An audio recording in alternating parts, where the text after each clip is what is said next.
Ramai orang ingat lip filler cuma untuk bagi bibir tebal macam Kylie Jenner. Sebenarnya itu adalah salah faham yang selalu saya dengar. Actually, lip filler ada banyak function lain tau. Hai, saya Dr. Zulaika. Jom saya bagi tahu function-function ataupun benefits lain lips filler. Antara fungsi lips filler yang lain adalah yang pertama untuk betulkan bibir yang tak simetri, yang kedua untuk menaikkan sudut bibir yang jatuh, dan yang ketiga untuk pulihkan volume bibir yang hilang semakin kita meningkat umur.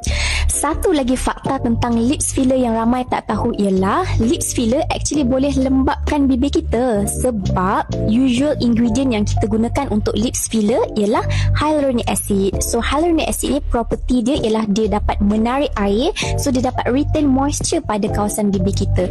Jadi lips filler sangat sesuai untuk orang yang ada masalah bibir kering yang kronik seperti lips eczema.